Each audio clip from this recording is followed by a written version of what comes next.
growth. You came here in 2015. That was before it was even the de jure thing to do, which is really something in the last 3 years. Lots and lots of people moving, especially to DFW, which is really thrown a hitch into our traffic. Our infrastructure needs a lot of work. And the our grid politics makes me nervous. So the grid is something, there is another priority of Abbott's when in session.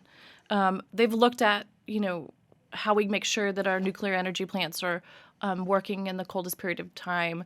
Gas lines are where they should be.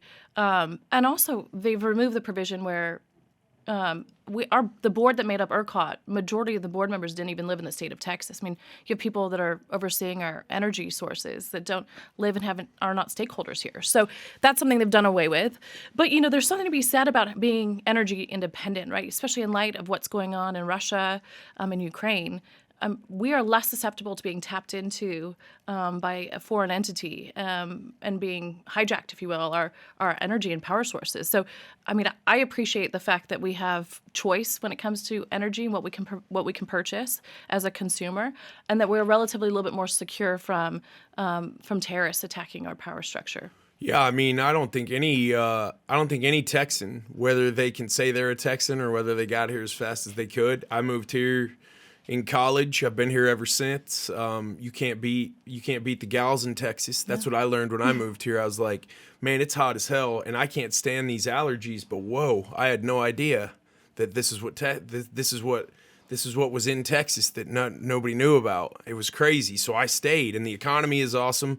We're the only state in the union that runs on our own power grid. Yes. That is something that I think gets a little bit less attention than it should. And while, yes, we had a major failing in Feb 21, we didn't have any blackouts or brownouts last summer. Do we think that a lot of that has to do with some of the burgeoning solar efforts on the residential and commercial honestly, levels? I think that it was just a collective 2 years ago when we had that freeze of just a lot of different energy sources going out at the same time.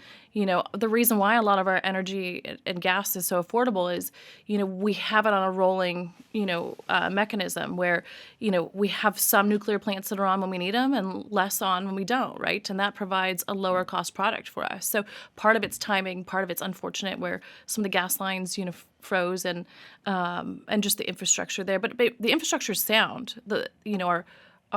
Our grid is sound, but it just happened to be a series of unfortunate circumstances during that storm. I think they went back and did, an investigation and tried to figure out what caused it, and it was like a perfect storm.